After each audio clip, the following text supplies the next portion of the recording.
Hello, salam, shalom, namaste, sat sri akal, aloha, hola, ciao, bonjour, buna, привет, mabuhay, and Jean Dobre. Yay! Welcome, everyone. I'm so happy to have you with us. And I know you'll be so happy you're joining us today because we have a wonderful guest, and it's Norbert. And Norbert, I will actually ask you to tell us more about who you are and what you do. Sure, absolutely. Samia, it's my pleasure to be here. Really great to be on your show. Love the content that you're producing and just honored to be a part of this. My name is Norbert Orlewicz. I'm a Polish immigrant to Canada, and I've been in the digital marketing space for about almost 20 years now, Mhm. which is why I've got some of that gray beard going on here. I've been in this industry for quite some time, and most recently, we launched a new company called Digital Mentors, where we help people to monetize their knowledge. So we show people how to take their knowledge, their expertise, their skills, their experiences even, and their passions, and turn it into a digital coaching, a digital mentorship business, basically through coaching or digital courses.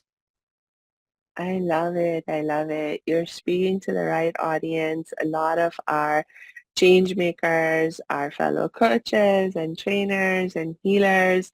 And, we love to use the work that we do as our vehicle for change making.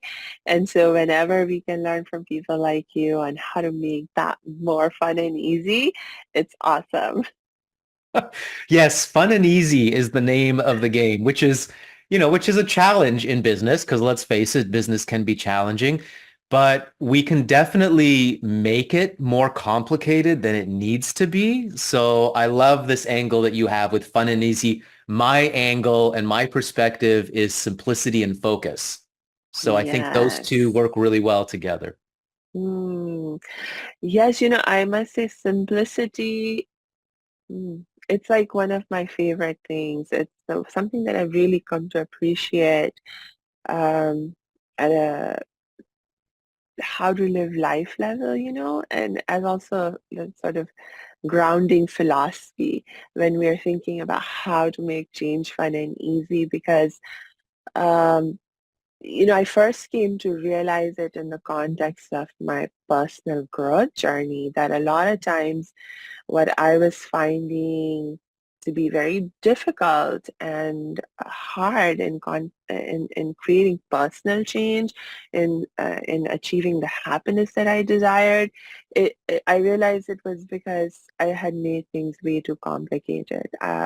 Whereas the actual essence of how to be happy, how to live a peaceful life, those are very, very, very simple things, not always easy if you don't know what you're doing or you don't have the support that you need, etc. But the way is simple. I I love that. I I hadn't even thought about it really in that context because my mind has been so much on business. But when you speak that, it brings so much. I just had a conversation with a wonderful client, and she's from Afghanistan, and we had this incredible conversation about her story leaving a war-torn country, and she was talking about how she loves to go on vacation, and when she goes on Mm, vacation, she loves to go to Afghanistan. And I was like, wait, you go to Afghanistan for like most people choose a beach, a tropical vacation, a five-star hotel, something like that. But she yeah, loves going to Afghanistan. And I'm like, why is Afghanistan a vacation for you? And she said, well, because in my culture and where I come from, community is such a big part of my life. And I have so much simplicity and I relax because my kids are taken care of. Everything yeah, is taken care of. Like there's so much support in community. And it led to this conversation about how in Western society, we're so detached from community. We're so isolated. We try to do everything on our own and it just makes things complicated and difficult. So you just brought that to mind as well, right? Because yeah. really, when you're looking for spiritual growth, personal growth, and you're looking for happiness and fulfillment, it's about eliminating things and simplifying your life and not Yeah. necessarily adding to it, right? Hey, thanks for tuning into this episode. Hope you're getting value out of it. For your information, this episode has been sponsored by the Happiness 101 program. Are you a change maker, coach, trainer, or healer? Are chains of fear holding you back from making the impact and income you desire? Using a unique combination of positive psychology and the spiritual wisdom of our most effective change makers, the Happiness 101 program helps you break through your limiting beliefs and manifest the abundance and success you desire with fun and ease. Interested? Book a free Happiness 101 exploration call with me, your happiness expert, Samia Bano. Just use my online calendar link in the show notes. Now, back to the show. Yes, yes. I mean, I can definitely relate to what your friend was sharing with you. My mom will tell you the same thing. Her true vacation is when she goes to her family back in Pakistan. And one of the reasons for that is, uh, things are taken care of for her there. But more importantly, she feels free to be herself. Mm. It's like when you have moved around as much as we have as a family. I've lived in four different countries now. I'm like living in my fourth country. You do learn to adapt and sort of adjust yourself to whatever the environment you're in. And you learn to love the people that you're around and find things in common with them. But there's something about when you are with other people that are sort of part of your origin story or place of origin, when you connect with them, there's just a different level of comfort and belonging that you feel, and a extra level of there's just this like you just understand certain things about each other and you don't have to explain yourself in certain ways. And so you just more free to be you. And that is such a key part of what allows you to relax when you don't, when you can just be yourself and you can be really authentic. And I do find that also coming back to the business side of things, like being authentic in business, just being able to be who you really are, turns out to be a really important key of making your work more fun and easy. It really does. Because otherwise, there's always that pressure to be something that you're not, right? To try Yeah. to fit into a role or try to fit into a mold or, I mean, I had that experience for the longest time in business. I got my start in business, in entrepreneurship, in sales, and more specifically also in network marketing. And I really struggled because all of my mentors in the sales area were all very much like A-type, red type driver personalities. You know those guys, right? And they were all Yeah. men. They were all men. They were all like alpha males, and they're just aggressive and they go for the kill. Like that's where all this terminology. I know you had Stacy on your show recently, and Hmm. we have some great conversations about the male war terminology in sales and marketing, right? Like your target market, Yeah. right? We're gonna Yeah. crush we're gonna crush the sales records this week. Like it's all this war mentality in sales, and that's something Yes. she's working hard to change. But that comes into, anybody trying to start a business. It's like you feel like you need to be someone else than what you Yes. really are. And that makes things really difficult. And I've been there, everybody's been there. Yeah. And I don't know that there's an easy way to get to authenticity. I wonder if it is just time and experience, to kind of find your place and find your path. That's an interesting. I think what might make it challenging to be your authentic self is just the mindset piece there's so much in the dominant cultures that we're part of that makes you afraid to be authentic. Mm. And so it's about, like for me, I got to a point where it just got too hard to not be me, to try to Mm. be someone else, to try to fit in a different mold. And I gave up. I gave up on trying to fit in into different molds, trying to change myself. It was just getting too complicated and too hard because especially with all the moving around I've done, every place that I've lived in India, in Pakistan, in the United Arab Emirates, and now here in America. Every place I've lived in has taught me something, has made a deep impression, and has become a significant part of my personality in different ways. And so there's so much that I am and that I carry that I never just fit into a neat box no matter where I am. Not to mention other aspects of my character and personality that also make me stand out. And so it's just too hard to try and eventually I just gave up because it was just too hard. So that's how I came to being like, no, you know what? I'm just going to be myself and let's see what happens. Um, I think for other people, there's just dealing with a lot of fear and this myth that, if you want to succeed, then you have to do things the way everyone else has done in terms of the people that you see as successful in society. But I think that is a myth because when you actually talk to the really successful people, a lot of times, they have been the trailblazers. They have done something different, brought some new value to the society, especially in the context of business. They're trying to solve some problem that hasn't been solved already, and they're offering a new, unique perspective or solution.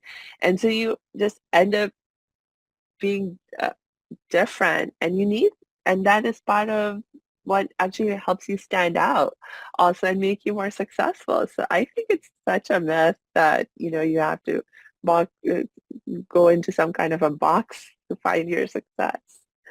Absolutely. And then I guess it also depends what your definition of success is, Mm, right? Because, and I think that's probably one of the best places for somebody to start is to get really yeah. clear and honest and authentic with what does success look like for you, because you might be going down a path chasing after something that when you get there, you're not actually going to be fulfilled and you're actually not going to be Yeah. satisfied, right? Like, is it really the money that's going to make you successful? Or is it more the free time that you want to create for yourself? Is it the lifestyle that you want to create for yourself? Mm, Is community, like we're talking about community and connection here, is community really what's important for you? Having people around you that you can trust, that you can rely on, because if community is important, but you're a workaholic working 60 hours, a week, and you never have time for friends and relationships and connections, then I'd have to question, well, you're not going down the path of success for you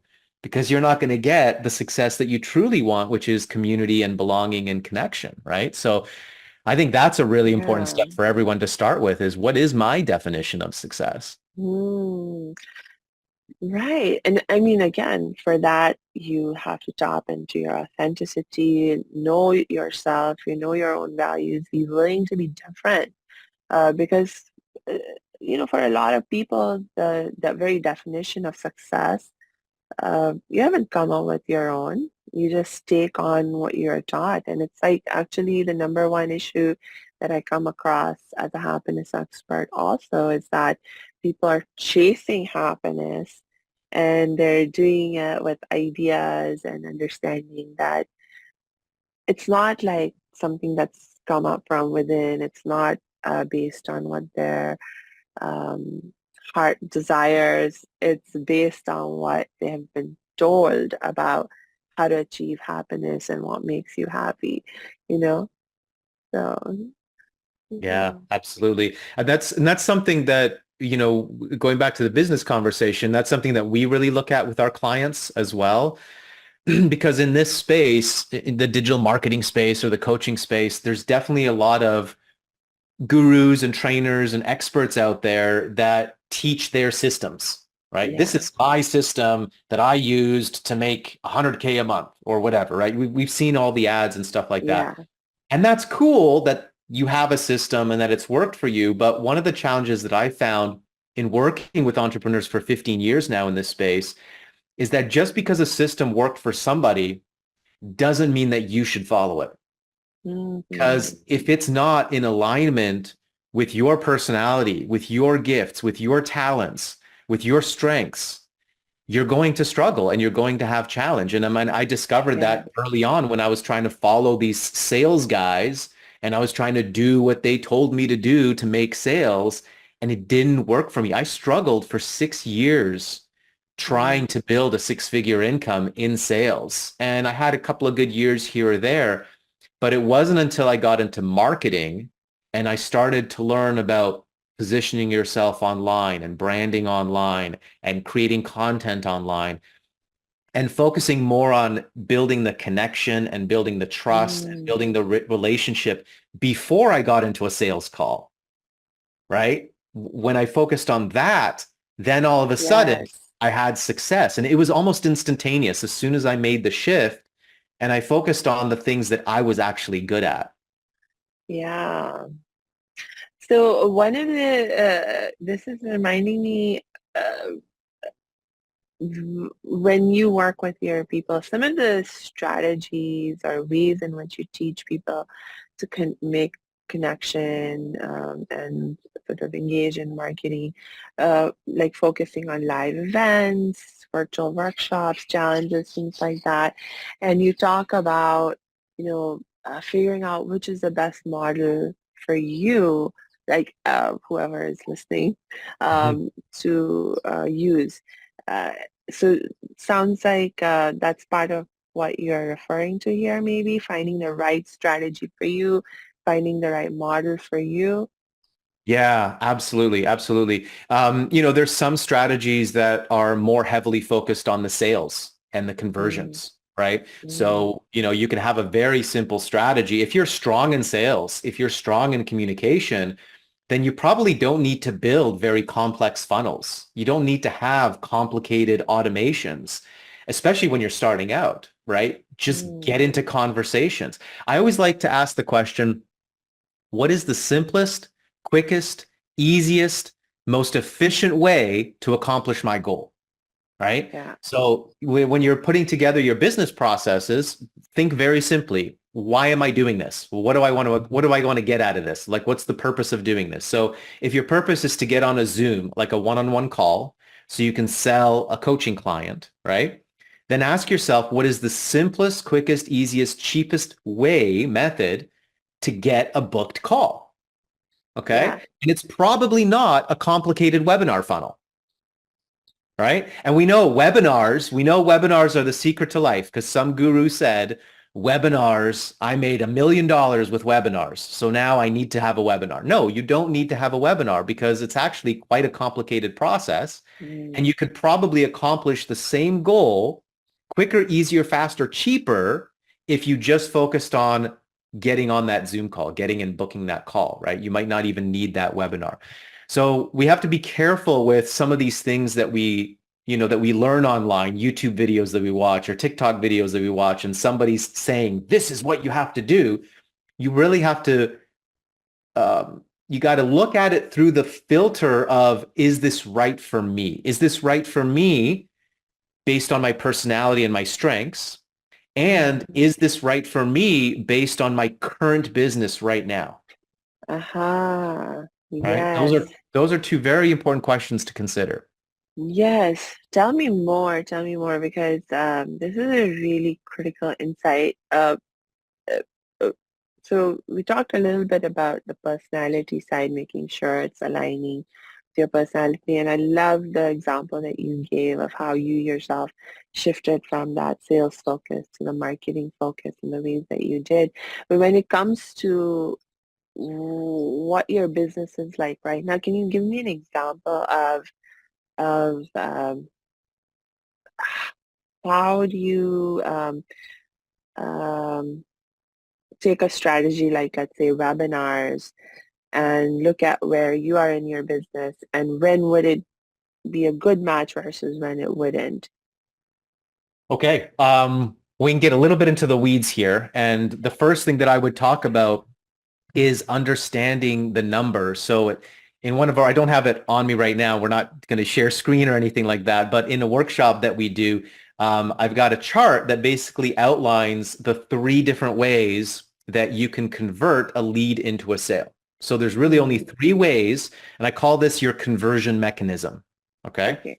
So you can do it virtually through a sales video or a sales page. Okay. And that's the dream for every internet marketer, right? You put up a sales video or a sales page, you drive traffic, and people just send you money, right? They just buy, and you're not involved in it at all. That's the dream. Okay. The second way is one-to-many. So that's going to be your webinars, your live streams, your virtual events, maybe even challenges, anything like that, one-to-many. Okay. And it's typically would be like a webinar. And then you have one-to-one. And one-to-one is going to be a personal Zoom call like this, maybe a phone call, maybe even just a DM conversation. Okay. So those are the 3 different ways that you can convert a lead into an actual sale. And those are the only 3 ways. Now, you have to understand the numbers, the metrics.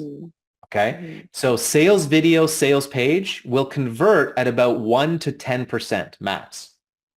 1 to 10%. So now you got to think about, okay, well, how many leads do I need to generate to get 1 sale? Okay. Also, on a sales video, you're typically only going to sell something that's priced between $1 to $2,000 maximum $2,000. I mean, I would even say $1,000 is very difficult to just sell with just a sales video or a sales page if you're trying to sell a coaching program. Okay. Yeah. Typically, you would want to sell that on a webinar or on a one-on-one call. Okay. So the next thing you look at is the webinars. Typical webinar conversion rate is 10 to 30%. So it's better than your sales page, but it's not as good as a one-on-one call. A one-on-one call, you can convert 30 to 70% if you get really good at it. Okay. So when you think about it, if you're still struggling for traffic and leads and you don't have a big audience, which one of those strategies should you be focusing on in order to get the most sales? The one-on-one calls. Probably the one-on-one because, and this is counterintuitive to everything that you'll hear, automation at that stage in your business, automation will actually make you lose money. Yes. Okay. Yes. So this is where we have to start thinking a little bit differently, especially when we're starting a business, because we look at these very successful gurus and trainers who are already making 7 figures, and they're teaching strategies that work for them now. Yes. And they're not necessarily the best strategies for a new person to start with right away. Yes. Thank you for that example, because actually that has been my experience as well. And I think of it as, like a stages of growth thing, that as a person, when you first start your practice, your business, whatever, you're going through various stages of growth, and order matters.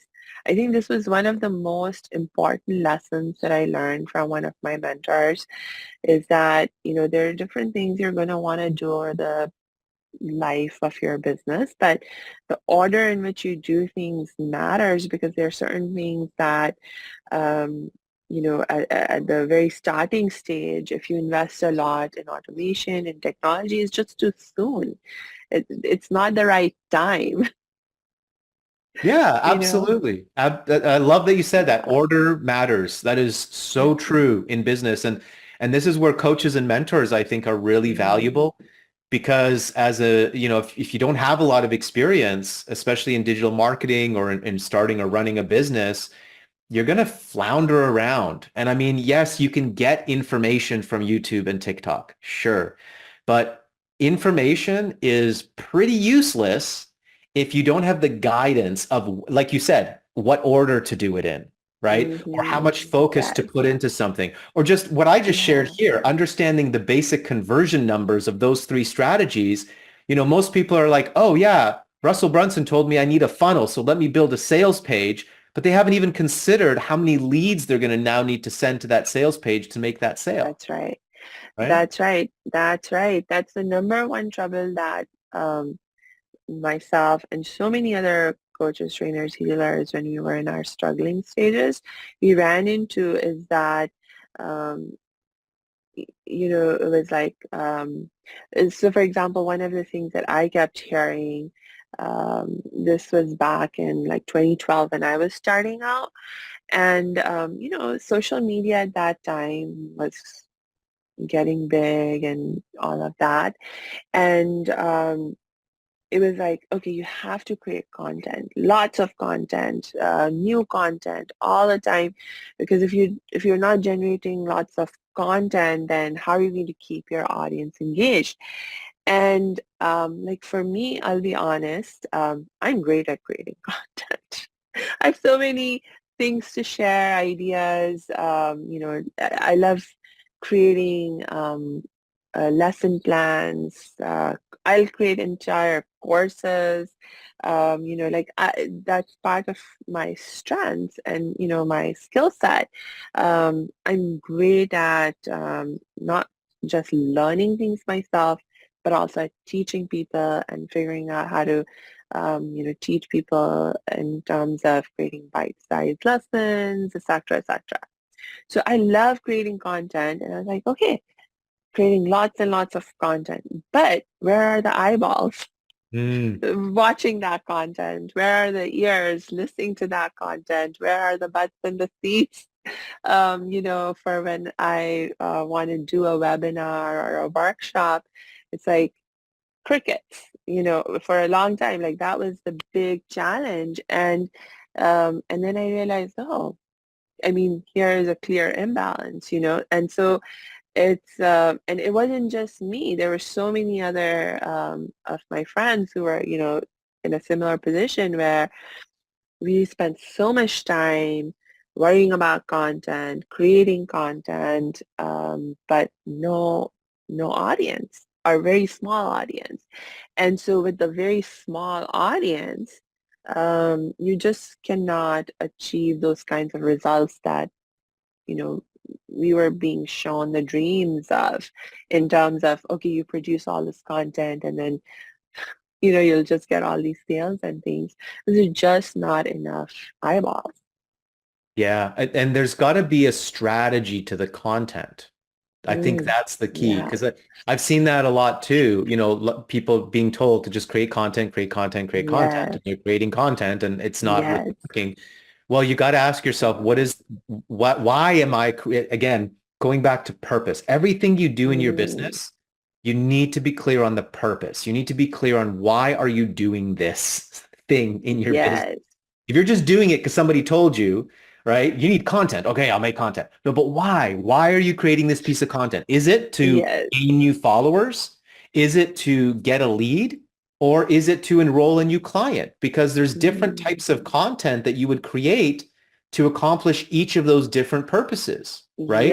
So yes. again, that's understanding a very basic and very fundamental marketing concept, which is understanding the customer journey, right? Mm, So if you're trying to grow your business and you're trying to do marketing, but you don't understand what the customer journey is, that's a yeah. marketing 101 lesson. That's a basic lesson that you should learn. There's 3 stages for the customer. There's actually 5, but let's just focus on the first 3, which is awareness, consideration, and acquisition, Yeah. right? And this is 3 different parts of the conversation. And when you think about the conversation that you're having in the awareness stage is very different than the conversation you're having in the consideration phase, and it's very Mm, different than the conversation you're having in the acquisition phase. So when you're yeah. creating content, you've got to be clear, which of these phases am I creating content for? Is it to create Yes. awareness and attention about my business and who I am and what I do? Or is it to answer questions for somebody that's considering doing business with me, but they need to do more research and they need to get to know me and like me and trust me? Or is this content to actually make the sale, right? So again, coming back to like Yes. purpose, why am I doing the things that I'm doing in my business? Yes. And to recognize that you need all these different kinds of content, because I think also what happens is that when you are not aware, you're still like new, you're trying to learn all this. Um, you like I know I was creating a lot of content that was helping to create awareness of me, awareness of my brand, but it wasn't taking people to the next step and the next Mhm. step, you know? Yeah, And right. so, yeah, so the kind of content you create and to know that you need to create all these different kinds of content, um, and and and so then to lead people from one kind of content to the next kind of content also, because if everyone's just if you're not leading them, like any individual person needs to be led. So they're not always stuck on the same stage of the kind of, in terms of the kind of content they're being exposed to by you. Yeah. That's probably one of the most important things that somebody could take away from this conversation. And one of the most important things that, if you're kind of struggling in your business right now, you're not getting the results that you want, I would encourage you to sit down and think about your customer journey and think Mm, about what Samia just said. How do you want to lead them through your customer's journey? Because you've yeah. got to be clear on that. If you don't know, how am I leading them, then they're going to get lost. Right? And you're not going to move them to the next stage, which is probably Yeah. generating a lead, or the next stage, which is maybe attending your workshop, or the next stage, which is maybe making that first purchase, right? Or Yeah. downloading your lead magnet, whatever it is. So you've got to Yeah. be clear on that journey, and you've got to be consistently working to move, like you said, move people through that journey. Yeah. Mm, yes. And to realize that, and this is where working with experts like you comes in real handy, makes things more fun and easy, is that a lot of this moving people and making sure you have all the different kinds of content set up, etc. A lot of this, um, like, mm, I mean, when you're first starting out, you may have to think about it a bit and put some conscious focus and attention. But after a while, it becomes like second nature, and it just gets built in. There's just simple little things that you will learn to do, and it just becomes part of like this sort of like a system that Yeah. you're working through, and it just naturally happens. So you don't have to keep worrying about, oh, is it happening or not? You know? It's So it's like anything in life and in business. It's just a new skill that you have to develop. yeah. It's just a new skill that you have to learn. And if you approach your business in that way, the way you would if you were to go to university, right? Like you're just Yeah. learning new lessons and you're learning new skills and it's going to take you several years to do it. As long as you're committed to improving your skill sets, learning new skills, I think you're going to do fine because just like you said, eventually it becomes more natural. I don't even think about copywriting anymore. Because I know the principles and it's a part of me. I've been doing it for over Yeah. 15 years, right? You just naturally write copy and you write emails knowing those principles that you learned many years ago. Yeah. You're just applying it every single day in your life. Yeah. Yes. Yes. And going back to, again, using that authentic voice, you'll like figure out as you go through the process, you'll figure out how to make all of this your own and do it in your own authentic voice. It's you just made me think about one of my favoriteest teachers and mentors. Actually, one of my spiritual mentors that I was introduced to uh, because so the thing with this particular person is I didn't even realize how brilliant he was at marketing because because he's just always so gentle, so calm, so um, just uh, doesn't even seem to do any kind of like pushy sales things at all. But it's just the way that there's just things like you attend one of his workshops, and there's now knowing what I know, the education that I've had in terms of effective marketing and sales, I can see that he has incorporated all of those elements in the way, for example, that his workshop is structured and the different things that he does. But it just, um, but there's like, it doesn't feel salesy at all. Like you don't even think about it. It just, at the end of the workshop, you're just motivated and excited to try out the next thing that he has to teach you, you know? And, uh, and it's just all so gentle and so easy. And like for me, that was when I recognized what he was doing and how it was impacting me. It was like a game changer because um, I mean, I was like, oh, I can do this. I can Mm. do this. Like in him, I saw a model that I could follow because just like you were saying, Norbert, before that, like the models that I had in front of me, they had a very different energy, very different style of doing things. And actually, most of the mentors that I was thinking at that time that I was like consciously trying to follow were people in the business world. And because I was like, I'm going to try and build my business. And so I was trying to follow them and follow their way of doing things.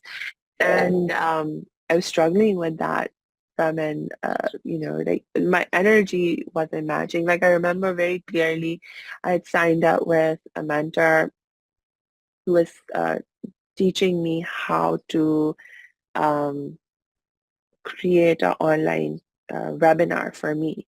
And so he actually sat with me and he helped me create a presentation. And then he had me give him the presentation. And then he was giving me feedback about how to improve my presentation. And one of the challenges that I ran into was like this person, he's very high energy. And part of his philosophy is that, you have to sort of maintain very high energy and, create some drama even in the way that you present yourself. You have to be dramatic. So he was like, no, this is not, like, in part of the webinar, we share our story of, how our success story. But before you get to the success part, you have to share some of what challenges and all that you have gone through. And I shared some of my challenges. And, no, it's not dramatic enough. It's not dramatic enough. I gotta And feel the pain. yes, gotta feel the pain. You have to go into your deepest, darkest pit. And actually, in Are that you trying out process, for Hollywood? Was that a Hollywood movie or something you're trying out for? oh my gosh, oh my gosh. Actually, because of his pushing, I actually went to my deepest, darkest memory that I could think of. Turns out it was a moment when I was feeling literally suicidal. And when that came up, I literally like burst into tears, and I couldn't even I didn't even realize how that it was something that was still needing healing, and I couldn't handle it, you know. And so, but it was like I was like, okay, cut that out, cannot talk about that. Was that fun and And easy? so it was not fun and easy. It Because was like so difficult. Samia, Yeah. we're hanging out here. This is the first time I've met you, but I've listened to some of your podcasts as well. And, you know, you have a very like light, peaceful, easygoing, just calm way about you. And why can't that be appealing? Because I'm really enjoying this podcast interview because I get to be relaxed. Like I'm pretty good usually at matching energy. So if I have a podcast guest and they're all like, "Rah, we got to do sales," I can match the energy and I can be up there too and we can have a great show. Yeah. But I'm really enjoying because my natural state is much more relaxed and calm and easygoing. And so I'm really enjoying this conversation with you because you bring that energy and you just make it feel comfortable and easy. And so for me, that just seems like, you know, the clients that you would attract are going to be clients that resonate with that energy, which would be a great fit, Yes. right? Like, why would Yes. you want to attract clients who are all drama? Exactly. Exactly. And so it's like we go back to these basics and the idea of like keep things simple and authentic to you. So Yeah. you have to go through a process to find the right teachers for you and to find the right strategies for you. So I've gone through my share. Yeah, and you know what? Maybe we have to. Like that's part of the journey. I always say to my Yeah. clients, I say, look, you're going to pay for your education one way or another. Okay. I Mm. never went to university. I never went to college. I'm a theater school dropout. So I went to college for a year and a half and I dropped out. Okay. But I don't have any marketing degrees. I don't have any business degrees, no certifications or anything like that. But I paid for my education. Mm. I paid for my education with years of trial and error, years of Yeah. buying courses and webinars and coaching and things like that. And eventually I was able to build success. But you're going to pay for your education one way or another. You might as well invest in mentors and in education so that you can Yeah. find your path. And I love what you said about finding a model. When you Mm. finally saw that, spiritual leader of yours, and Yeah. you were able to see in him a model that you felt you could replicate, Yes. that is one of the best gifts that any entrepreneur can get because it shows you the path. And that's one of the questions that I always ask my clients.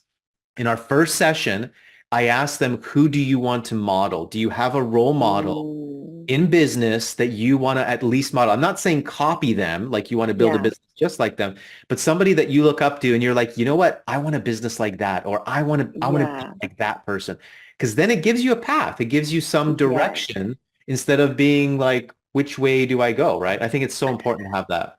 Yeah. Yeah. And to just remember that wherever you're, like in my case, this mentor that I love and that I'm now aspiring, right at this point in his work and life, he has a multinational organization. Like he has um like I mean, I don't even know if they're like offices. It's like so interesting the way his setup is. But he has in Europe, so in Germany, for example, in Australia, he has a very strong following in Indonesia, the Philippines, uh, all across the U.S., Canada.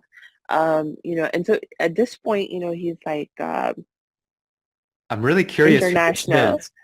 Well, the organization is called Natural Way of Living, and our teacher, his name is Arman Suya Fendi. He's like the head.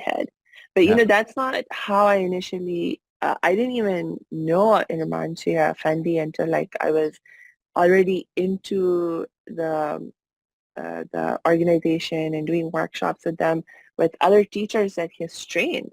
Like I met someone locally. I'm in Los Angeles, and it was just through Meetup, the website. I don't know how many people are so familiar with Meetup. But basically it was like Meetup. It was like a meditation group. And it's called Open Heart Meditation. It's one of my favorite forms of meditation. And so at that time, it was like completely new to me. And I literally showed up in someone's living room, Yeah. and there were just a few people there, and they just had us, practice the meditation. And then we had a little bit of a debrief. And one of the very interesting parts of the experience was there were people who were uh, like alumni from the programs, and so they'd been doing the practice for many years. They were just coming to hang out and continue to be a part of the community. And everyone was just sharing, okay, what was it like for me today if you're new? And some of the alumni shared their experiences in terms of how they've experienced the practice over the years. And they didn't talk about sales or anything. There were just some flyers on the side for upcoming workshops if you wanted to go more in depth. But they never put any kind of pressure on you. And they're like, just come back for these free meetup sessions for as long as you want. And they're just like there. And, I went there and, that's how I got sucked in. Like, I was like, oh, I love this form of meditation, and what a great community. And there are all these alumni that, they keep coming back and sharing these great experiences that they're having. And, just and at some point I was like, oh yeah, I want to go deeper. I want to see like what they teach at the deeper workshops, and they were so low priced. Even when you signed up for the very first level of workshops, they were so reasonably priced. And even as we went higher up, I mean, there's such a deep funnel, if I might use that word. Yep. You would never hear anyone in Nope. their space use that word, but if I use it, it's such a deep funnel. But it's like so interesting. It's like never. I mean, they always keep the it's like they're. And this was like something that I didn't realize until later, but one of the reasons why they're able to keep their prices so low, one, it's a values thing for them. But the other thing is that they have the numbers, they're like reaching so many people, literally, that they are able to, and the way that they manage the organization, like I said, the meetup was literally happening in someone's living room. Mm-hmm. Even the workshops that we did, yeah, the paid ones also, they weren't like doing it in fancy hotels and things.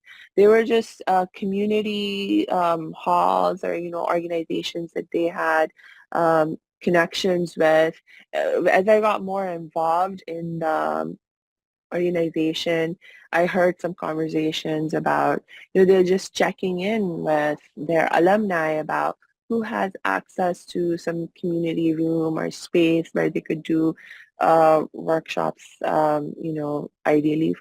A lot of times people just donate the space, so they do what they can to keep their costs low, so then they can, they're not under pressure to charge their clients. So there's this aspect of their business model where they're doing all these things to keep costs low, so then they can also keep their prices low. I mean, so there's a lot of, amazing strategic things going on in the background that is making it possible for them to do what they do.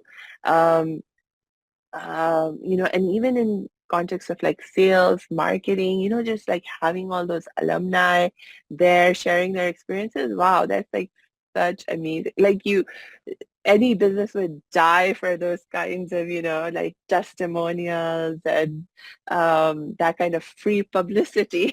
Mm-hmm. Yeah, the social proof. Yeah, I mean, Yes.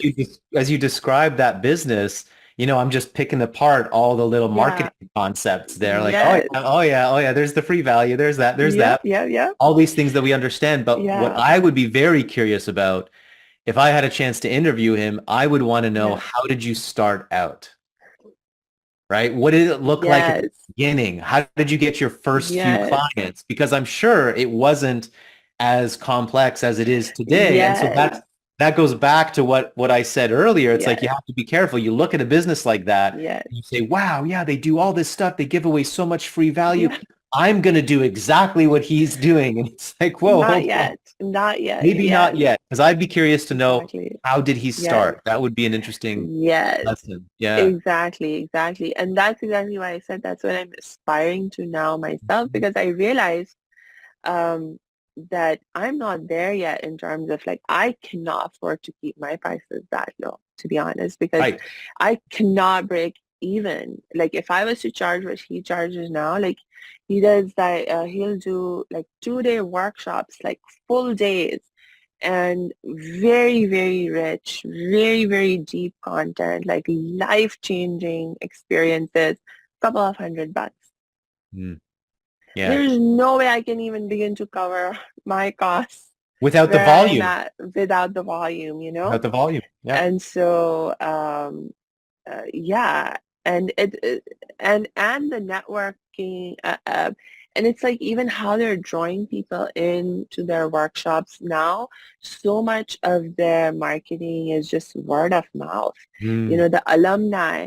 Like I am one of their biggest fans, and I'm telling everyone I know about their workshops. And when I find out about another workshop that they're doing, I will, and I don't do it for any kind of money. There's like no, but just because I found their work so life-changing for me. And I like, you know,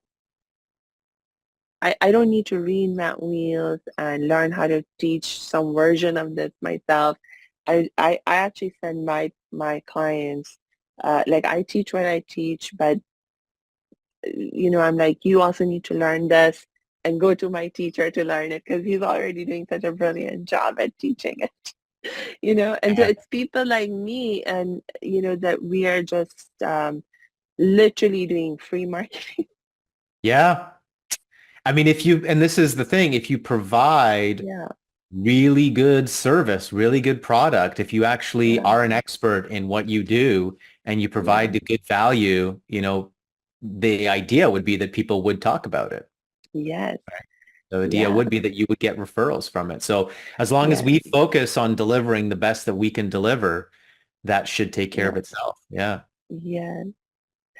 Ah, cool, cool, cool. So Norbert, I'm keeping an eye on the time for us. Yeah, we could talk for another hour, I'm Yes, sure. I know exactly. But let's wrap up for today. Do you have any last thoughts or words that you'd like to share? Um, yeah, I mean, honestly, I would, the advice I've given so far would be, simplify your business. One of the things I do with almost every single one of my clients is I get them to stop doing some things. That's Ah, like the yeah. first thing that we do. It's like, okay, what can we stop doing so we can focus our energy on what actually matters in your business? Because that's 9 out of 10, 90% of business owners, we're doing things in our business that we probably shouldn't be doing right now, or we don't need to be doing, or we're giving too Yeah. much time and energy and focus on those things. So I would look at what Mm-hmm. can you stop doing? What can you stop devoting so much time and energy to? And where should you actually refocus your time and energy? And so for anybody that's looking to, that's got knowledge or expertise and they want to monetize it, they want to grow their coaching business or grow a course creation business, we do a live workshop that right now it's complimentary. And we also have a compass tool, which is actually interesting. We didn't talk about the AI aspect. Maybe that could be another conversation of ours.